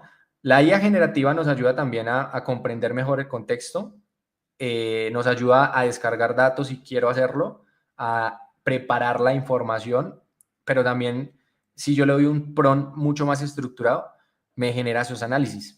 Y esos análisis luego yo los paso por verificación, ¿no? Pero ya es más rápido. Entonces, por eso es importante siempre tener claro los fundamentos de todo esto, porque yo no le hubiera podido dar un buen prompt si yo no conozco sobre las polarizaciones, si no conozco cómo se genera ese análisis, si yo no conozco qué polarizaciones y bandas voy a utilizar. ¿Me hago comprender? Colóquenme ahí en el chat. Ahora, ¿qué está haciendo acá la inteligencia artificial? Miren, me está generando un prompt. En este caso, este es el script. Y yo lo puedo copiar. Digamos que yo puedo copiar esto. Acá, funciones auxiliares, decibel a lineal, lineal a decibel. Estas son como funciones que nos está dando. Mantener solo los píxeles donde existen ambas polarizaciones. Colección de años. Promedio anual en dominio lineal y retorno de decibeles. Cálculos. Compuesto del RGB. Opcional. Bueno, ahí hizo varias cosas la inteligencia artificial. Digamos que aquí viene el último paso, que es la verificación. Pero noten que aquí me hizo el análisis automáticamente. Ese mismo prompt ya me hizo el análisis de mapeo de la deforestación, por ejemplo. Fíjense que aquí tengo las bandas y este es mi RGB. Ahí esperemos a que lo cargue. Fíjense, ese es el RGB y le voy a poner un histograma para evidenciar claramente las áreas deforestadas. ¿Se notan acá? ¿Las pueden visualizar correctamente? Vamos a esperar que cargue. Fíjense, la imagen satelital y miren cómo mapea la deforestación el satélite de SAR, ¿no? Esto se pone un poco lento por el hecho de que estamos en la transmisión, ¿no? Aquí en vivo. Pero esto es lo que yo te quiero enseñar a ti. Si tú tomas la decisión de formarte en estos temas y nos das la oportunidad también de ayudarte, vas a aprender a ahorrar tiempo, a ser más eficiente, a optimizar los SIG de una forma mucho más potente de lo que se nos enseña tradicionalmente. Y esto nos ha tomado años de práctica y entender cómo funcionan las cosas, pero precisamente es compartir ese conocimiento con el mundo, ¿no? Que les permita a ustedes también desarrollar proyectos mucho más potentes con estas herramientas, ir más allá de solamente visualizar datos en SIG. Entonces acá ya tenemos nuestro análisis de la deforestación. ¿Qué les parece? Pónganme ahí en el chat. ¿Sí les está gustando? Excelente. Ahora, yo como ya tengo esta información, ¿vale? Ya tengo esta información. A mí lo que me interesa luego es poder aplicar esto, digamos, en un GIS, poder llevarlo a un software, ¿sí? Digamos que yo aquí en Task puedo exportar mi imagen, fíjense. Aquí está, RGB Rondonia, entonces yo la puedo exportar a 10 metros de resolución y listo, ya exporté mi imagen, ¿no? Entonces yo puedo trabajar con estas plataformas para preparar datos, para analizar datos, para generar modelos, entre muchas otras cosas que yo quiera hacer. Mapeo de inundaciones, deforestación, temas de cultivos, entender las relaciones entre las variables climáticas y una variable que busquemos predecir, etcétera, lo que yo quiera hacer. Ahora, todo esto que involucra el uso de los SIG, hay que tenerlo, digamos que en cuenta, porque uno se pregunta, ¿no? ¿Cuándo uso un vector y cuándo uso un raster? Y entonces acá usamos modelos vectoriales cuando necesitemos precisión y formas. Se trabaja con entidades discretas e identificables y se requieren cálculos topológicos y el peso de archivo es importante para mí. Y el raster lo uso cuando trabajo con fenómenos continuos, realizo análisis sobre grandes áreas, trabajo con imágenes satelitales y quiero aplicar álgebra de mapas o todos estos temas que les he venido mencionando de Machine Learning, porque aprenden de esa matriz de datos. Por eso es que en los SIG hay un subsistema que se llama análisis de datos. Y entonces, en este subsistema, integra herramientas, métodos para transformar datos espaciales en información útil en la toma de decisiones. Y nosotros vamos a usar un SIG con un objetivo importante: responder cuestionamientos geográficos.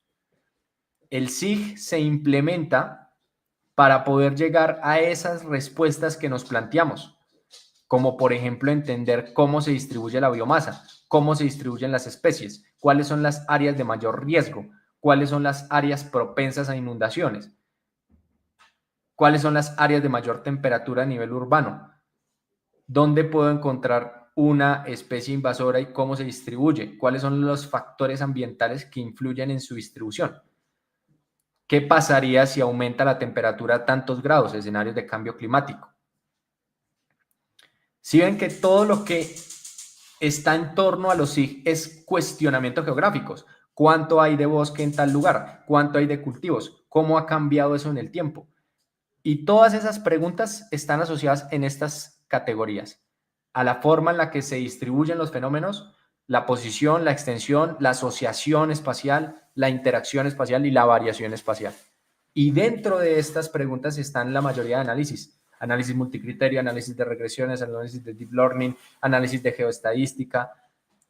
¿Por qué? Porque buscamos responder algo. Cuando ustedes se planteen en un proyecto, siempre pregúntense, ¿qué quiero responder? Y cuando yo tengo claro eso, busco la mejor forma de responderlo. ¿Queda claro esto? Segundo principio. Excelente. Ahora, hay un montón de cosas que uno puede hacer. Les voy a mostrar una plataforma que les va a servir como para familiarizarse con los datos satelitales. Se llama AirMap. El AirMap es una plataforma gratis que sirve para buscar datasets. Dataset me refiero a datos satelitales. Y entonces yo puedo colocarle aquí, por ejemplo, Perú. Entonces, Perú me filtra los límites de Perú, administrativo del país, o puedo por departamentos, o puedo por provincias también, o puedo delimitarlo por cuencas. Digamos que aquí lo estoy viendo por provincias. Y entonces lo que ustedes hacen acá es lo siguiente. Van a hacer esto de tarea. Van a venir y buscar capas. Por ejemplo, bosque. Entonces, bosque, por ejemplo, este que se llama Global Forest Above Ground Biomass, de la ESA. Es una capa de biomasa. Entonces, acá tenemos toneladas hectárea, ¿no? 450 toneladas hectárea y uno que es lo más bajo, ¿no? Entonces, estos son cómo cambia la biomasa en los diferentes periodos de tiempo. Pero esta capa, acerca de esta capa, usted le van a dar clic siempre a este botón. Acá. Clic. Y cuando le dan clic allí, van a empezar a familiarizarse con los conceptos. Por ejemplo, fíjense que aquí están utilizando datos de ALOS, están utilizando datos de Getty, que son los que les mostré ahorita en Engine. Están utilizando información también de Sentinel. Y fíjense que todo esto lo publican, ¿no? En este artículo. Digamos que ellos lo publican, acá está el DOI del artículo. Entonces yo puedo buscar el DOI de cómo se creó esa capa, por ejemplo.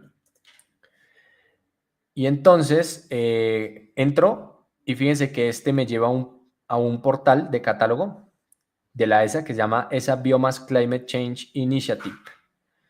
Global Dataset Forest 2017, 18, 19 y 24. Ahora, este me dice que tiene estimaciones de biomasa, pero esto está en formato GeoTIFF, ¿ok?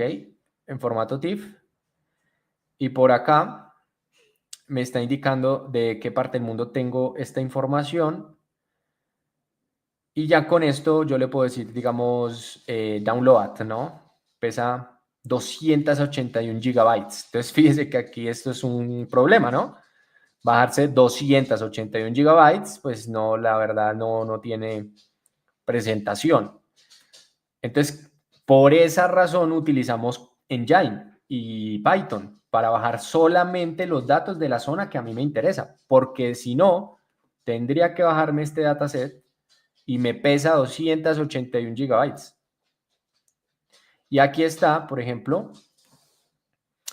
el documento de cómo se trabajó los algoritmos para la estimación de esta variable.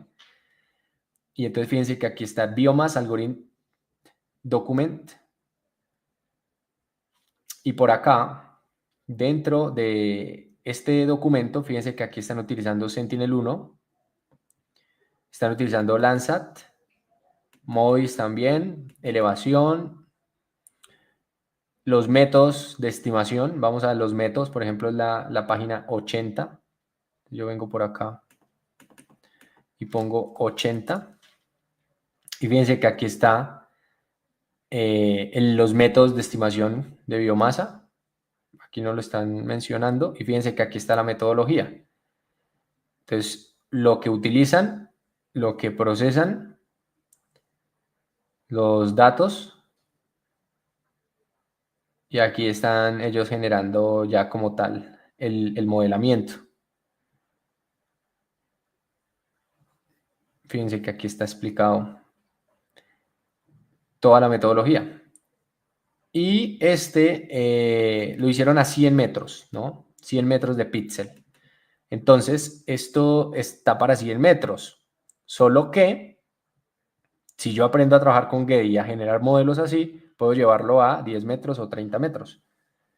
Pero ahí está todo. Esto es lo que se conocen como la metadata, ¿no? De dónde viene la información. Entonces, yo puedo explorar en esta página de dónde vienen estos datos. Entonces yo me pregunto, venga, a mí me interesa todo el tema de altura de los bosques, porque estoy trabajando en esta temática.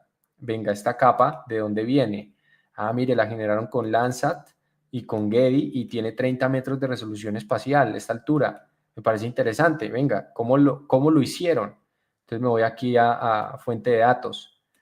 Y entonces en la fuente de datos me trae acá a Science Direct y me dice que verifique que soy un humano. Entonces me lleva a Science Direct y aquí está el artículo. Mapping Global Forest Canopy. Hey, True Integration Gauge and Landsat. Entonces yo tengo este documento de cómo generaron las alturas de métricas con Getty, un raster de alturas, porque los datos de Getty son, ¿qué? Datos de puntos de trayectoria, no es un raster, por eso tuvieron que generar este raster. Y esta metodología yo la puedo meter en el Notebook LM, como les expliqué ayer. Y entonces desgloso el detrás de lo que hicieron, para que cuando ustedes lo que vayan a aplicar en SIG, de esto parte, de ver estudios relacionados a lo que yo quiero hacer, cuáles fueron sus aciertos, cuáles no fueron, qué hicieron para mejorarlo, y yo trabajo, por eso hay una frase que quiero que ustedes se la graben y precisamente por esa razón también nosotros tenemos capacitaciones, el programa de alto rendimiento y ayudamos a las personas a estudiar estos temas, porque hay una frase que quiero que ustedes recuerden y es que uno tiene que aprender a trabajar sobre hombros de gigantes. Esa frase yo la aprendí de un colega que es investigador y yo no la comprendía hasta que, pues después del tiempo lo interioricé. Y esto significa que es mejor trabajar sobre alguien que ya ha investigado sobre estos temas, que ha dedicado su tiempo para generar investigaciones, ciencia, y yo poder entender cómo lo hicieron, cómo lo están haciendo y cómo lo puedo adaptar a yo querer inventar la rueda. Si tú estás planteándote en crear prácticamente esto, es lo ideal, ¿no? Y miren, por ejemplo, acá me dicen, lo dijo Newton, y de hecho se llama Isaac. Yo no lo encontré en un libro, ni lo vi por allí, me lo dijo fue un colega que es investigador, y yo pues no lo comprendía, y hoy en día pues ahora ya sé que lo dijo Newton. Entonces fíjense que es algo muy interesante. Entonces, ¿qué pasa? Trabajar sobre hombros de gigantes en temas de investigación es la clave para aplicar los SIG de una manera mucho más profesional. ¿Quién está aquí de acuerdo con esto? Colóquenme ahí en el chat. Entonces, precisamente por esa razón, es mejor aprender de personas que ya saben que querer hacer las cosas uno solo. Es mejor uno capacitarse, invertir en su conocimiento, que querer hacerlo por su propia cuenta. ¿Por qué? Porque te estás ahorrando todo ese bagaje, ¿no? Y puedes llegar más rápido. Ok.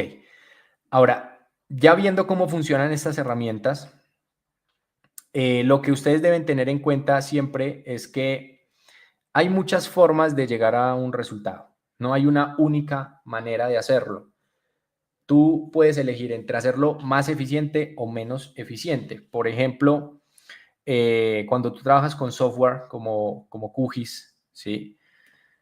Yo les dije que les iba a mostrar acá cómo se corría también un script dentro del software, ¿no? Entonces acá vamos a ver esta parte de prompts. Fíjense, les voy a pasar unos prompts también para las personas que están súper comprometidas. Pueden ustedes reclamar estos prompts. Estos son unos prompts que también hice con la metodología que les mostré. Este es un prompt para bajar datos de firms de la NASA, pero lo vamos a hacer en QGIS. ¿Ok? Lo vamos a hacer en QGIS. Aquí se los muestro. Este es el prompt. Entonces, ese prompt lo voy a colocar en ChatGPT, ¿vale? Y les voy a mostrar qué hace. Entonces, uno puede crear prompts para muchas cosas, no solamente para Google Earth Engine. Entonces, fíjense cómo funciona este prompt. Le pego esto y le digo, adáptalo, pero para QGIS Python. Y entonces, fíjense, este es un prompt que lo que busca es que entre a la API de NASA Firms, que es de incendios o focos de calor, alertas de incendios a nivel global. Y acá nos genera un archivo SSV en los últimos 7 días de incendios. Me lo genera con GeoPandas para latitud y longitud. Y esta es mi API key. Entonces es como los servidores, ¿no? Entonces esto lo que hace es que yo quiero automatizar, por ejemplo, la descarga de datos de incendios. O sea, yo puedo automatizar hasta la descarga, como lo vimos ayer, de límites de países. Puedo hacer análisis sobre esos datos de países también. O sea, puedo trabajar directamente cualquier tipo de procesamiento, ¿no? Desde el más básico hasta uno más avanzado. Y este prompt, bueno, lo está aquí revisando ChatGPT. Mientras tanto, incluso se lo puedo colocar a Gemini. También Gemini es otra IA que puede ser útil. Por ejemplo, le digo, adáptalo, pero para QGIS Python. Esta es otra inteligencia artificial. Tú te lo puedes pasar a cualquier IA. DeepSeek, QueenChat, ChatGPT. Ahora, algunos tendrán un poquito más de nivel de razonamiento en código, como los modelos Pro, pero igual funcionan, ¿ok? No es una limitante. Entonces veamos qué hizo, ¿no? En este caso, Gemini me generó un código, y bueno, pues vamos a copiarlo. Vamos a copiar este código. ¿Listo? Y vamos a ir a ¿qué? Al software de QGIS. Vamos a ir al software de QGIS. Ahí están viendo el software de QGIS, ¿cierto? Ok. Entonces, ¿cómo funciona? Abro un proyecto y aquí tengo una función que se llama Python, por acá, esta herramienta. El Python me permite correr estos scripts. Ahí lo estoy corriendo y veamos a ver qué pasa. Entonces, se supone que debería entregarnos puntos de incendios, o bueno, focos de calor, porque no son 100% confirmados. Pero lo está haciendo a través de la automatización. Fíjense, ahí funciona. Entonces, ¿qué tenemos acá? Lo que vamos a ver, ¿ok? Es que esto es para Colombia. Yo le puse aquí Colombia. ¿Sí? Colombia, fíjense. Veamos si esto cae bien. Ahí están. ¿Listo? Cambiémoslo a Perú y corrámoslo. Se supone que ahora nos tiene que dar en Perú. Ahí están en Perú, ¿no? Cambiémoslo a ver, a Chile.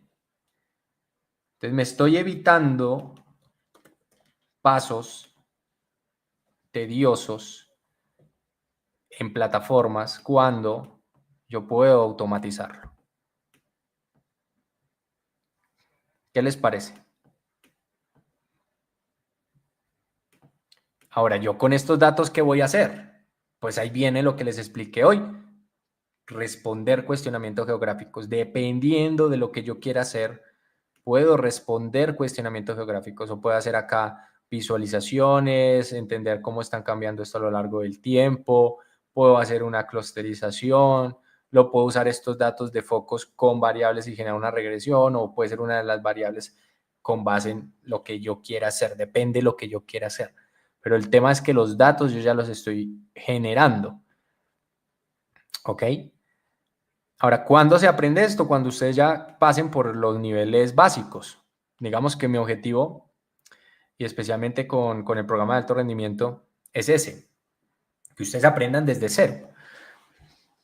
Porque yo sé que hay personas que están comenzando con conocimientos nulos o básicos. Pónganme ahí quién es básico, pongan ahí yo. Y yo les aseguro que es un mayor porcentaje de los que están en intermedio o avanzado. Pero igual también en los intermedios y avanzados vamos a ver todo esto mucho más a profundidad, cómo generar todos esos modelos de Machine Learning, entender, por ejemplo, cómo son los hiperparámetros, cómo se ajustan, cómo se hace una regresión, cómo se trabaja una validación cruzada, cómo hacemos un multicriterio, un análisis de ponderación, cómo interpretamos los datos, cómo le hacemos ingeniería de datos. Eso ya llegaremos a ese punto.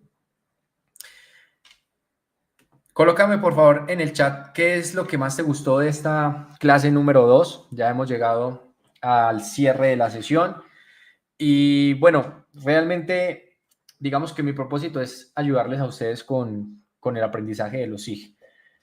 Para nadie es un secreto que la forma más eficiente de poder llegar a los resultados es apalancándonos de hombres de gigantes, formándonos.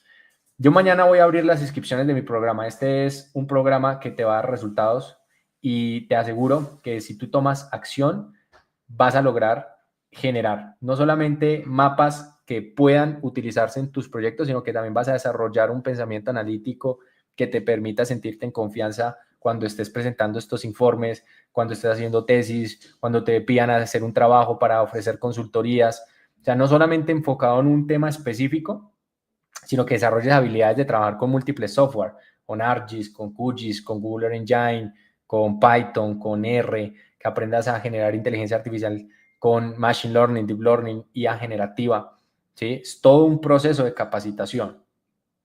Y veremos algunas cosas también enfocadas en diferentes sectores, ¿no?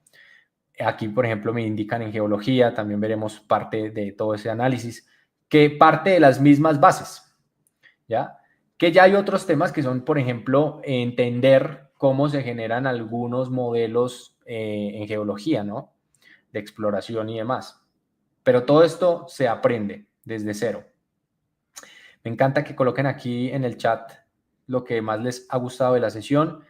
Y bueno, mañana vamos a tener un espacio de 2 partes. En primer lugar, vamos a entender cómo funciona la programación.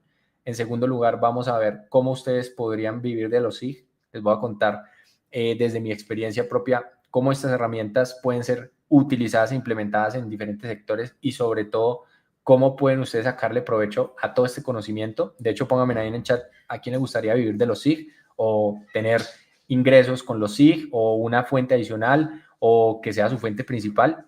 Depende del contexto en el que estés, pero los sistemas de información geográfica te pueden cambiar la vida si los implementas profesionalmente. Y al finalizar la clase número 3, vamos a hablar del programa de alto rendimiento para las personas que quieran ser parte de este programa. Así que mañana nos vemos a las 7:30 p.m. hora Colombia. Y bueno, un abracito gigante para todos y nos vemos el día de mañana a 7:30. Ahí les dejo la grabación para que la repasen, pónganla en práctica, pídanle los prompts al administrador. Ahí les vamos a enviar a ustedes un mensaje por WhatsApp. Véanlo para que pidan ahí ustedes sus prompts, dejen su asistencia y luego puedan generar también la certificación de este workshop. Y los que quieran ser parte del programa, mañana prepárense porque para las primeras 10 personas tenemos unos beneficios que sé que les va a encantar. Bueno, un abrazo para todos, que tengan una excelente noche. Nos vemos mañana.